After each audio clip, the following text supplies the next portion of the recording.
Welcome.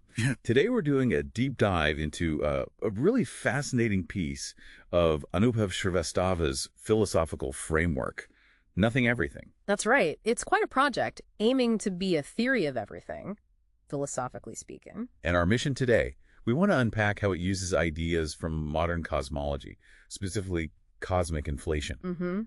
To really challenge how we think about size, scale, and maybe reality itself. It leans on some big scientific ideas, doesn't it? Like cosmic inflation even touches on the many worlds interpretation. It does. The core premise is that all existence stems from this sort of boundless potential, infinite possibilities. Which brings us to the hook for today. This really astonishing claim that physics itself suggests a whole universe, our massive universe, perhaps. Could basically be contained within something incredibly small, like the size of a pinhead. Wow. Okay, that's the paradox, right? How can something be vast and minuscule at the same time? What does that tell us about space? It forces us to think that maybe space and size aren't absolute. They might be, well, relative properties, local things. So cosmic inflation is the key mechanism here. Exactly.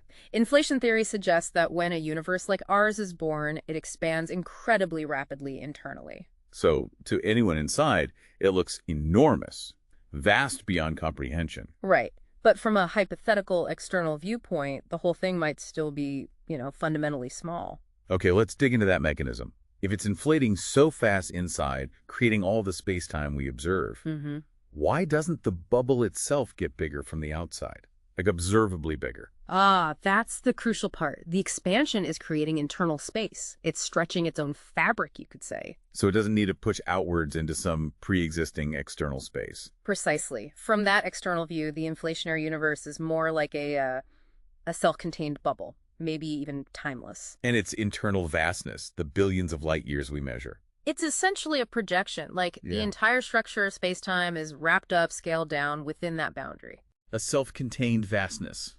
Projected. Are there, analogies in physics that make this seem more plausible? Less like pure philosophy? Well, yeah, think about black holes. Okay. Externally, a black hole's event horizon has a finite size. It could seem quite small, depending on its mass. Right. But inside, space-time gets incredibly warped, massively distorted.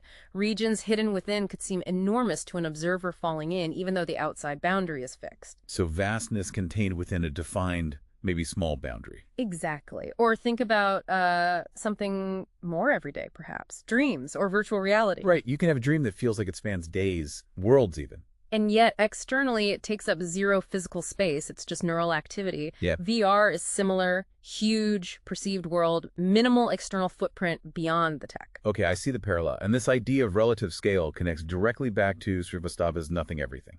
Absolutely. It supports the core philosophical idea that our perceived reality is, in a way, a construct, an illusion, maybe. Yeah. One manifestation out of infinite potential. So if these huge, detailed experiences, even entire universes, can theoretically exist within a pinhead, then physical scale, the limits we perceive, maybe even space itself, they aren't fundamental truths of all existence. they're more like rules specific to our particular reality bubble. Yes. The constraints we take for granted, space, time, cause and effect, these might just be relative constructs. Features of the specific universe you inhabit, as the theory puts it. So our physical laws define our bubble, but they don't necessarily apply to the ultimate reality, that boundless potential. That's the implication. If the underlying reality has no inherent structure, then, well, anything is possible, conceptually. Our reality, with all its detail and structure, Is maybe just one way for that potential to manifest. yeah, Vast from our perspective inside. but potentially minuscule from some other frame of reference, a relative construct. So we've explored how physics, through inflation, hints that reality can be this relative thing, huge inside, tiny outside, a kind of bubble projecting its own vastness. Right, a manifestation born from unbounded potential. It definitely supports that idea that nature doesn't have to follow our common sense logic. If, as the theory suggests, normal is relative to the universe you inhabit, it makes you wonder, doesn't it? What other absolute truth that you hold dear might just be another one of these relative illusory constructs? Yeah.